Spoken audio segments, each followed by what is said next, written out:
Ocidental veio hoje visitar alguém muito especial. Carlos Mendes, ou Carlos Toste, é o nome daquele que durante o verão atravessa todos os dias o canal Flores Corvo, mas é muito mais do que isto. O Carlos é também o homem do mergulho, o homem dos barcos, é o homem das idas à Patagónia e das escaladas de grandes montanhas. O Carlos é também aquele ser humano gentil, simpático, de quem todos gostam. É uma personalidade ligada ao turismo de forma indubitável na Ilha das Flores. Faz história também com a sua máquina fotográfica, com as suas fotografias, com a observação dos golfinhos. O Carlos é um ser humano especial e diferente. Está connosco hoje para falarmos dessas coisas todas. Das viagens ao Corvo. Quantas viagens ao Corvo tu fazes por ano? Não sei, mais ou menos 150, mais ou menos. Venho a mudar ao longo dos anos, não é porque o turismo mude, não é porque diminui ou aumenta, mas porque as embarcações também vão tendo mais capacidade e faz com que também não precise ir tantas vezes. Passamos do Grajal para o Odisseia. O Grajal era um pequeno barco que hoje em dia também vai a acompanhar o Odisseia nas viagens ao Corvo algumas vezes com o teu irmão Pedro. O Odisseia ainda não é o teu barco, ainda vais ter outro. É provável, se tudo permitir, não é? Cada embarcação também tem o seu tempo de vida e os clientes também vão exigindo outros confortos e nós vamos moldando, digamos assim, também não tirando a parte da aventura e do contacto mais real com o próprio ambiente, adaptando embarcações a cada fim. Os teus clientes para o Corvo são de todas as nacionalidades, portugueses, estrangeiros.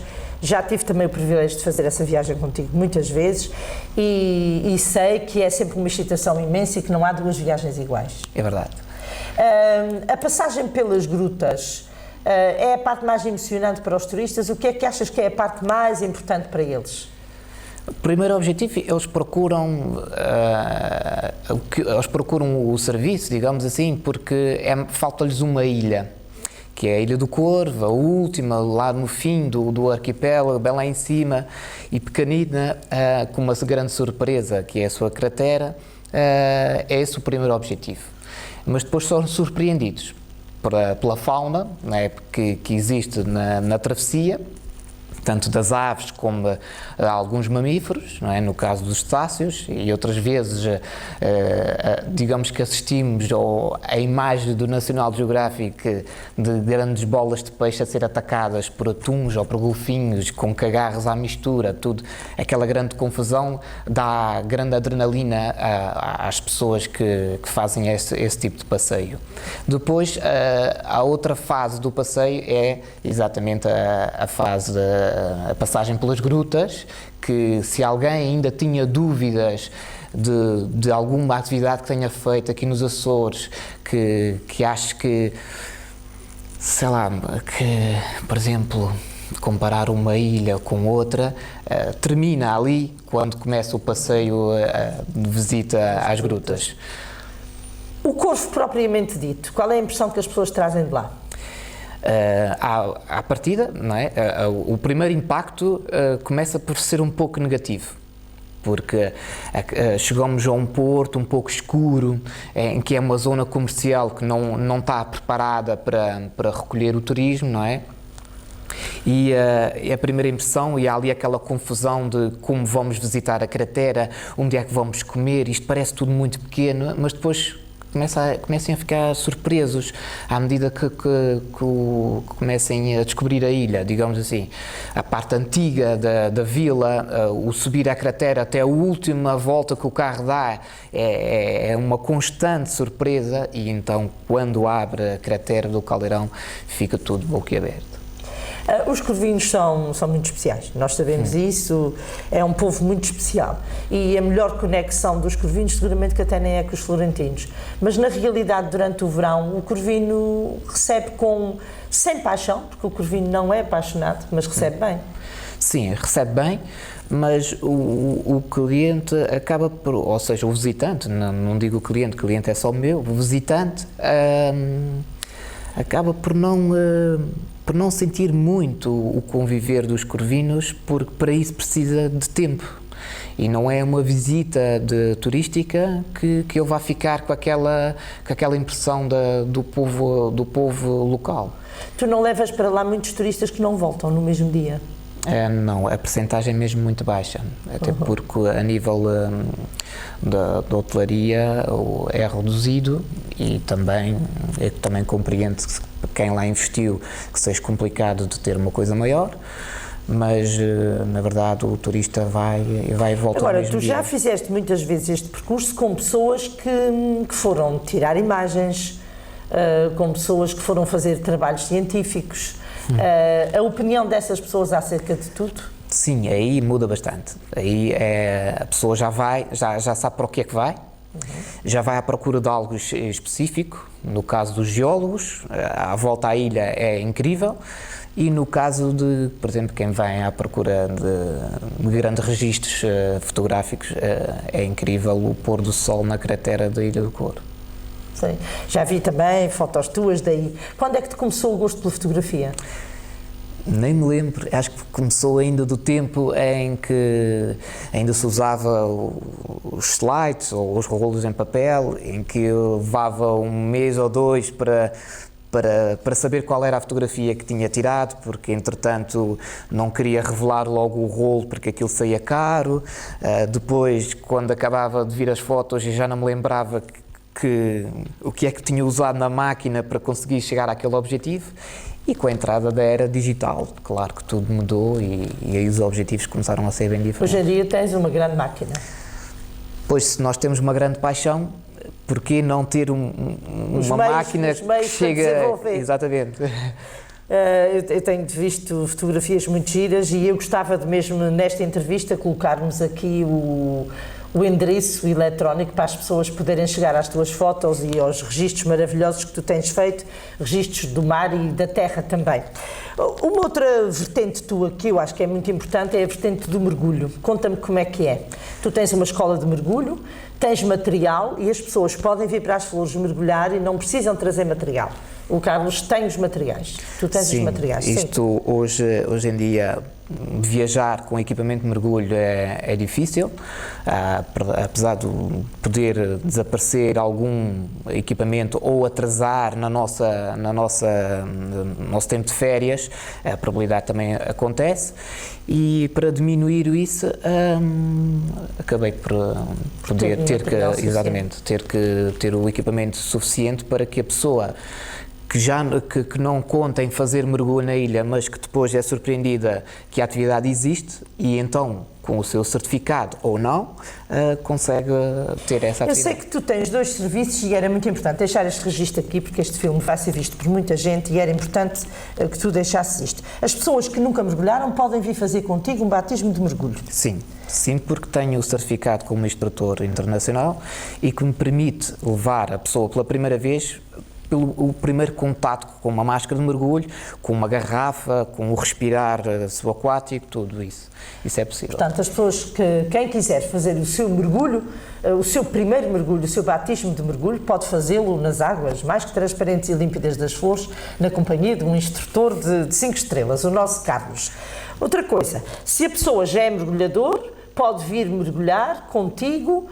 Onde é que tu vais mergulhar com eles? Bom, isso depois tem outra etapa, que é a pessoa é certificada e depende também do certificado que ela tem. Que há vários escalões que definem também a habilidade de cada um. Então, tenho que ver a dificuldade maior que há ou o nível de certificado da pessoa que vai mergulhar, o grupo.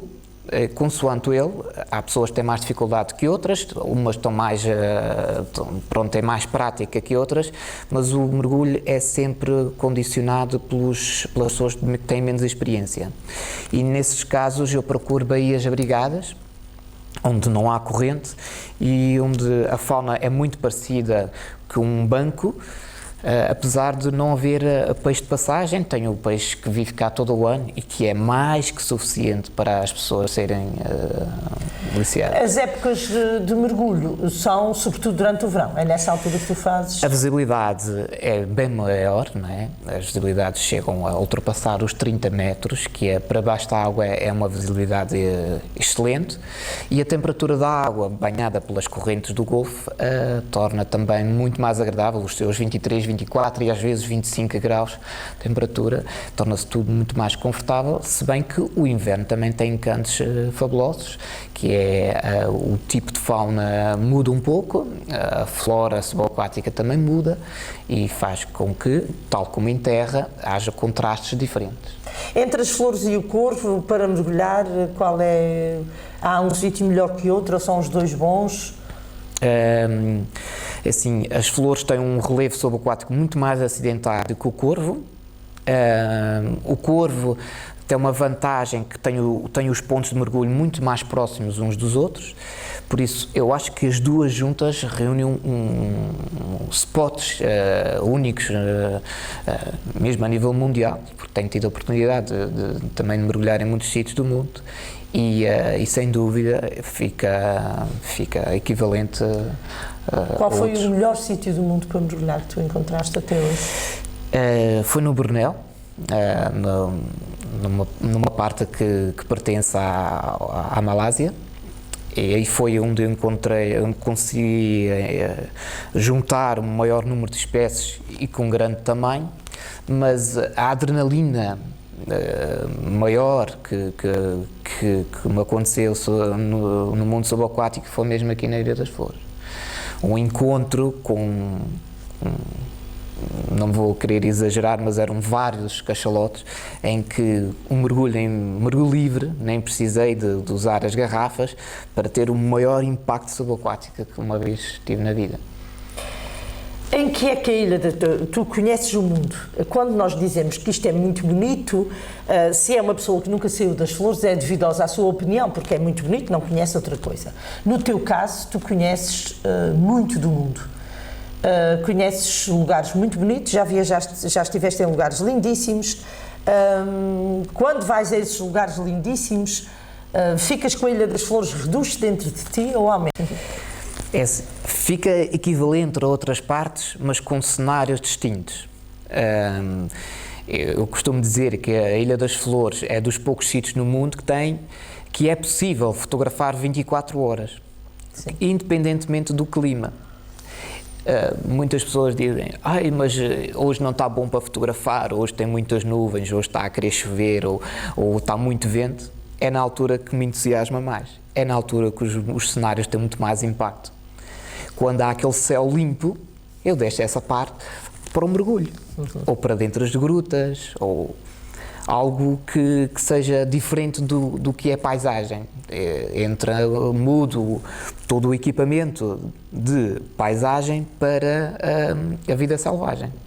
E aí tenho um enquadramento daquele tipo de clima para usufruir da fotografia. E no resto do mundo, o que é que tu já viste que te impressionasse profundamente? Eu sei que a tua paixão é a Patagónia, sei que já foste lá muitas vezes e, portanto, a Patagónia é um lugar onde tu regressas. Porquê? Aquilo foi tipo um amor à primeira vista, tal como as flores têm grandes encantos, a Patagónia também é daqueles lugares que também é assim diverso. Também equipara-se com as flores na sua diversidade. E também por ter climas agrestes, não é? Não é temperaturas como as nossas, porque aquilo é uma zona praticamente glaciar, mas também há aqueles fenómenos inesperados. O tempo muda rapidamente, não há o anticiclone dos Açores, mas há as grandes baixas pressões do sul, e isso faz contrastes fortes e faz com que eu tenha sempre falta disso. Talvez por ter nascido e ser um nativo das flores, que tenha sempre aquela coisa no sangue que não só o bom tempo é bom. E a ver essas diferenças fascina-me bastante. Tem outra coisa, tu tens uma paixão muito grande pelo mar, mas também tens uma grande paixão pela montanha. Exato, eu ainda não consegui perceber qual é aquela que eu gosto mais. Há uma fase que eu só vejo montanha à frente, há uma fase que eu só vejo mergulho à frente. E então elas nunca estão bem misturadas, nunca estou um dia, por exemplo, nas flores que só consiga fazer mergulho ou só consiga fazer montanha, como quando vou para uma viagem, ou vou fazer uma ou vou fazer outra, porque também o equipamento que uma acarreta, não é, digamos assim, é bem distinto. E então só dá para ir para uma. E o preparar a viagem, muitas vezes é o que me dá mais gozo. Qual é o destino e que tipo de temperatura, altitude ou o mundo subaquático, qual é a zona do globo, que tipo de fauna, e isso também muda tudo, muda o equipamento, muda a preparação, tudo. Carlos, nas tuas viagens pelo mundo, uma das coisas que tu fizeste foi montanha. Quais foram as tuas montanhas? Quais são as tuas montanhas? As montanhas que tu já fizeste e aquelas que tu mais gostaste? É assim, eu, para além de ter feito a Himalaias, não é? Que é onde se encontra as maiores montanhas do mundo, fiz uma que tem um contraste enorme, que é a montanha mais alta da África, o Kilimanjaro, em que nunca na vida esperava apanhar neve, ou seja, ver cair neve no meio da África. Isso é um contraste enorme. Eu comecei a subir do meio da savana, do meio de toda a fauna, aquela que todos têm a ideia dos elefantes, dos rinocerontes, dos leões, e pouco depois começo a sentir cair neve. Isso é um contraste incrível. Depois, ao longo da subida, quase no topo, ver neve eterna, aqueles glaciares que só os vejo no sul ou nos Himalaias, ou algo assim, encontrá-los também no meio da África é outro contraste enorme. E um dos nasceres do sol mais bonitos foi exatamente a 1 hora de chegar ao topo do Kilimanjaro, em que o sol começa a nascer de tão longe, que nem se consegue medir a distância, de uma cor incrível e diferente, porque estou habituado a ver a nascer no horizonte, no mar, e ali ver no meio da savana cada vez a crescer mais e adorar o glaciar é incrível. Incrível. E qual foi dessas montanhas todas aquela que te impressionou mais? O Kilimanjaro ou os Himalaias? Nos Himalaias, sim, porque está a fazer agora praticamente 10 anos em que eu tive um maior contacto com a alta montanha e que senti o ar rarefeito a sério. A falta de oxigênio no nosso organismo faz uma dificuldade enorme, principalmente na nossa movimentação, que às vezes até suspiro. A nossa pulsação fica tão alta, o nosso cérebro até parece que fica meio bloqueado, que deixamos de pensar e deixamos de usufruir da paisagem que vai à nossa volta e ficamos, porque é que eu estou aqui? Isto não é conquista nenhuma, se for é a conquista do inútil, já alguém o dizia isso, e captar grandes imagens aqui é difícil para mim num estado de fadiga tão grande que não sei se vale a pena, mas depois muda rapidamente quando o nosso organismo se começa a adaptar e depois já não queremos descer, porque os cenários são tão grandes e a paisagem é de tal maneira grandiosa que ficamos ali tão entranhados que apetece voltar. A partir de que altitude é que começa a sentir-se esta rarefação do ar? Pode variar de pessoa a pessoa, mas para mim, talvez por estar habituado a viver ao nível do mar ou mesmo ao subaquático, a partir dos 3.500 já começo a ter dificuldades. Depois o organismo tem adaptações, também ele cria digamos, uma memória de ter passado naquela altitude e na seguinte já é diferente. Eu recordo-me perfeitamente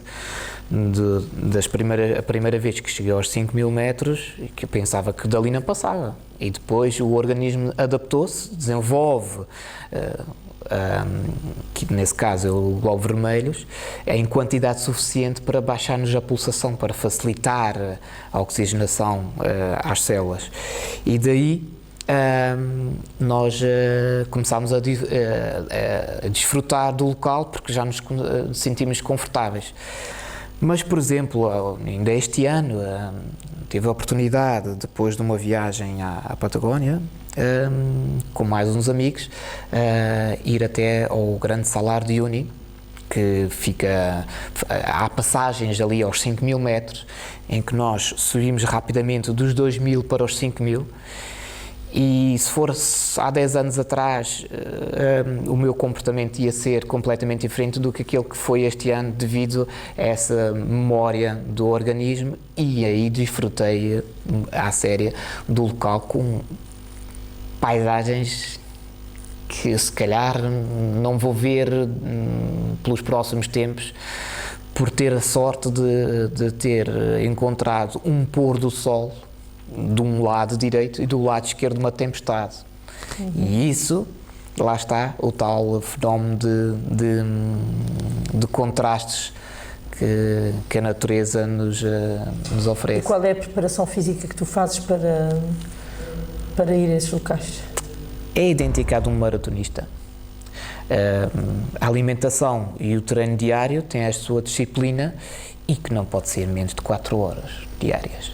Sim, e diz-me uma coisa, tu em termos alimentares, o que é que comes durante a subida? É produtos locais, à base de vegetais. À base de vegetais, até porque tem que ser comidas leves, de maneira que o organismo faça uma digestão rápida e que não despenda grande energia para o fazer, porque ela tem que ficar guardada para a progressão na montanha, que é de um nível muito exigente. Uhum. E já subiste a Montanha do Pico? Já tive a oportunidade de subir 3 vezes. Como é que sentes essa subida?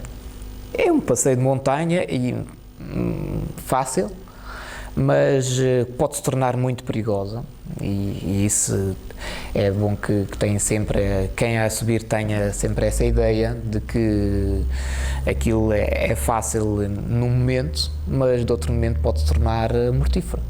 Mas para subir, por exemplo, para subir o Kilimanjaro ou para subir mesmo aos Himalaias, há instruções à saída? Não há instruções à saída, uma pessoa sozinha não pode fazer isso? Não, depende da montanha e depende também da logística ou das regras impostas por cada parque, porque aquilo depois é dividido em parques, tal como nós também já temos aqui parque de ilha. Nestas zonas os parques têm regras, e uma das regras do Kilimanjaro é obrigatoriamente têm que levar um guia local. No caso dos Himalaias, depende da montanha e das autorizações, pode-se fazer a montanha sem guia. Os grandes acidentes na montanha dão-se por limitações físicas, limitações psicológicas, o tempo. O que é que te parece que são os grandes? Vale tudo. Vale tudo. Vale tudo. Chegamos a um ponto que estamos por nossa conta, mesmo com guia.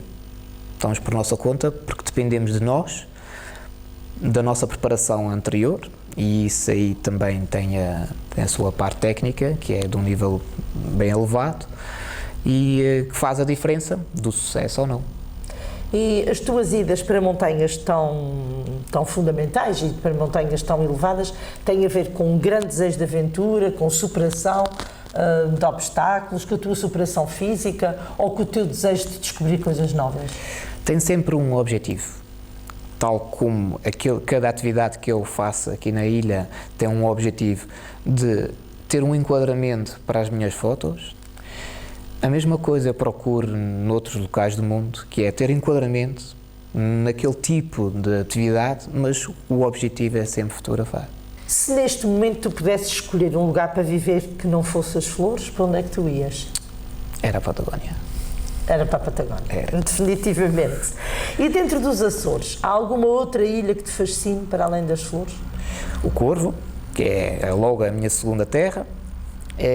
As outras ilhas, incrivelmente, eu conheço mal, que é difícil de transmitir isso, mas quando há a oportunidade de sair da ilha, e aproveito logo para ir bem longe, e se calhar, com o passar dos anos, eu vou-me aproximando mais de casa, mas enquanto conseguir, tento ir sempre aos lugares mais extremos, que depois, se calhar, um dia não vou ter força para lá chegar, e até hoje, felizmente, esta energia não me tem faltado e aproveito ao máximo o mais extremo. Nas flores, tu já fizeste tudo o que tinhas sonhado, com certeza. O canyoning foi um grande evento que surgiu nas flores há relativamente pouco tempo. Na altura estavas com algumas limitações por causa do teu acidente, não pudeste se calhar participar com a energia com que tu gostavas. O canyoning para ti foi assim uma descoberta recente, uma coisa antiga, como é que é? A atividade em si descobri há 10 anos, quando chegaram os primeiros pioneiros para descobrir aqui as nossas cascatas. Um dos que agora é um grande amigo, o Francisco Silva, e a Céu Almeida, o Paulo Pacheco, e entre outros, procuraram o meu serviço para dar uma volta à ilha e de verem de fora para dentro as cascatas, que são muitas, que caem para o mar, aquelas que têm um caudal mais elevado, que têm falésias mais fortes, não é? Com diferenças de altitude maiores, para poderem ter uma ideia, a relação mapa e o meio em si, para depois poderem explorar as ribeiras ao pormenor. E nessa altura, eles vinham no barco a perguntar, então, e esta cascata aqui, então como é que é o nome desta ribeira? E eu, claro que conheço perfeitamente a ilha, e indicava-vos os nomes, e eles apontavam no mapa, e a seguir eu dizia-lhes, olha, que para chegar àquela cascata ali, no meio daquela ribeira, tem que apanhar aquele atalho, depois vai, em volta daquela colina vai acontecer que tem ali uma floresta de criptomérias, tem que passar para lá chegar.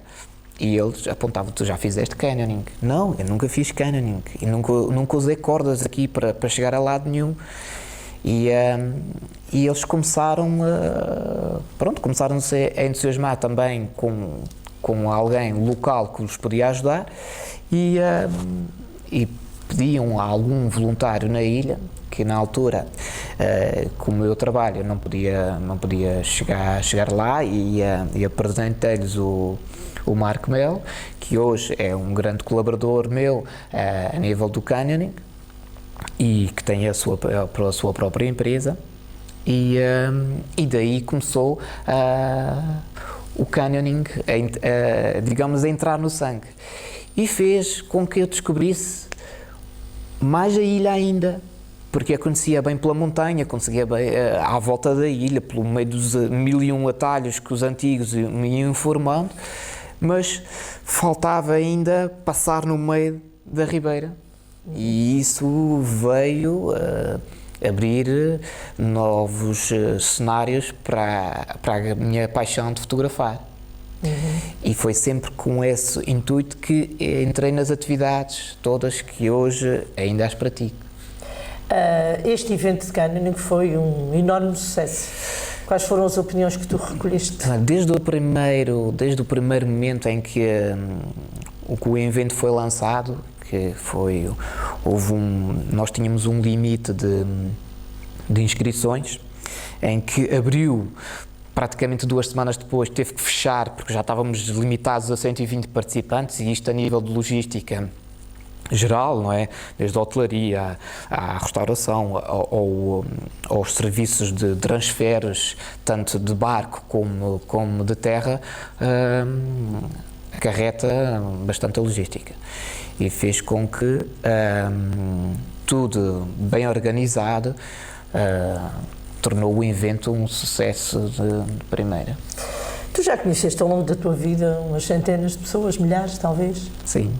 Tens alguma história engraçada, alguma pessoa que te tivesse surpreendido, que te tivesse deixado uma marca dessas pessoas que passaram pelas flores? Mas são mesmo muitas. Eu sei. São mesmo muitas porque a ilha ajuda. Trabalhar como um guia turístico aqui é fácil. É fácil porque a ilha tem tantos cenários. Eu costumo dizer que os cenários da ilha mudam de quilómetro a quilómetro. O contraste completamente diferente um do outro. Enquanto estamos a passar à beira de um vale, logo a seguir temos uma rocha, e a seguir temos uma cascata, depois temos uma lagoa. O contraste é tão grande que qualquer pessoa é marcada por essa diversidade. E as crianças? Também vêm cá muitas crianças, e eu já vi no barco muitas crianças, mesmo em viagens mais complicadas. Sim, mesmo a afluência maior é no mês de agosto, em que as crianças estão de férias, não é? Os pais aproveitam também. Eu acho que as flores, eu digo porque tenho um filhote, é um dos sítios do mundo mais fáceis de criar um bebê, não é? Sim, sim. Claro que tem algumas limitações quando toca a saúde, não é? As especialidades e tudo, mas tirando isso, a segurança é enorme e o contato com a natureza é a mesma à beira da praia. E também faz com que os visitantes sintam isso. E há uma grande liberdade das próprias crianças. E no barco, então, sente-se um delírio enorme, que é, à partida, é na altura em que os pais vão achar que elas podem se assustar, e há um reverso. As crianças já nem querem sair. Ficam de tal maneira deliradas com a viagem em si, que até surpreende os próprios pais. Já levaste o Carlinhos ao Corvo? Sim. E como é que ele reage? Bem, e tal como crianças da idade dele, os primeiros minutos é aquela euforia de querer ver tudo e querer mexer em tudo, e os minutos seguintes é de uma grande cesta, não é? Uma soneca embalada pelo navegar do barco. A pacificação que o mar provoca nas Exato, pessoas. transmite. Há alguma coisa que tu ainda gostasses de fazer, que não tenhas feito? Eu acho que ainda não fiz metade. Isso então, temos muitos sonhos. Exatamente. Mas sempre dentro desta área. Sim, eu digo como o meu grande amigo, que é o Joel, diz que eu ainda não tirei a minha melhor foto. E espero nunca ter essa impressão, que já a tirei, por causa de ir sempre à procura de melhor. Enfim, Carlos Mendes, uma conversa que nunca teria fim. Poderíamos continuar aqui por muitas horas. Se calhar vamos marcar encontro para daqui a 3 ou 4 anos, numa altura em que o Carlos ainda não tenha tirado a sua melhor foto, mas já tenha, de facto, visto cada vez mais do mundo, que cada vez fica mais pequeno para ele. Obrigada, Carlos. Muito obrigado. Até sempre.